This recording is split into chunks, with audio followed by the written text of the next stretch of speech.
I would say, as it relates to DICE, I'm neurodivergent, so I have no problem talking about this. I'm a neurodivergent employee.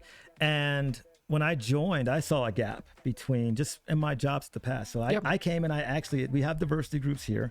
I asked if I could create a diversity group specifically for neurodivergence, right? It's a whole set of things. It includes autism, dyslexia, Torres, ADHD, right? So not only was I supported in that effort, but we've actually made very specific references to the company. So we're very much a work in progress, but again, you measure by impact. And to me, yes, you have to roll the dice. The larger organizations, Google, they've staked out a position here already. Yep. I think that sometimes you have to be willing when it's nascent, you have to be willing to be a storyteller and be willing to be an example and talk about, what you bring to the table and why this is important.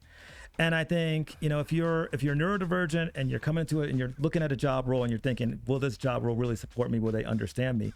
A lot of it is like, there's some bravery involved in saying, yeah, this is nascent. Like, this company may not have a stated policy, but that doesn't mean that you can't be the person that comes in and creates some of that change in that organization.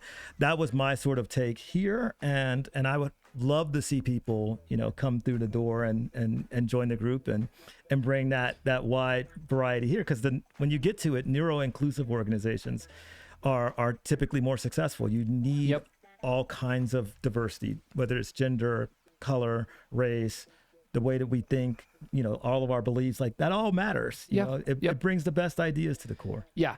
And you look, I'm also quite dyslexic. I've talked about this before, but my resume doesn't really reflect that. And maybe I should put a little star and then in tiny fine print at the bottom say also dyslexic. Yeah. What do you think? I think it's a good idea. All right. Okay. Dyslexic superpower. I used to put it in there as a superpower, like superpower. I think it is too. There's something about dyslexic thinking. So, all right. Awesome.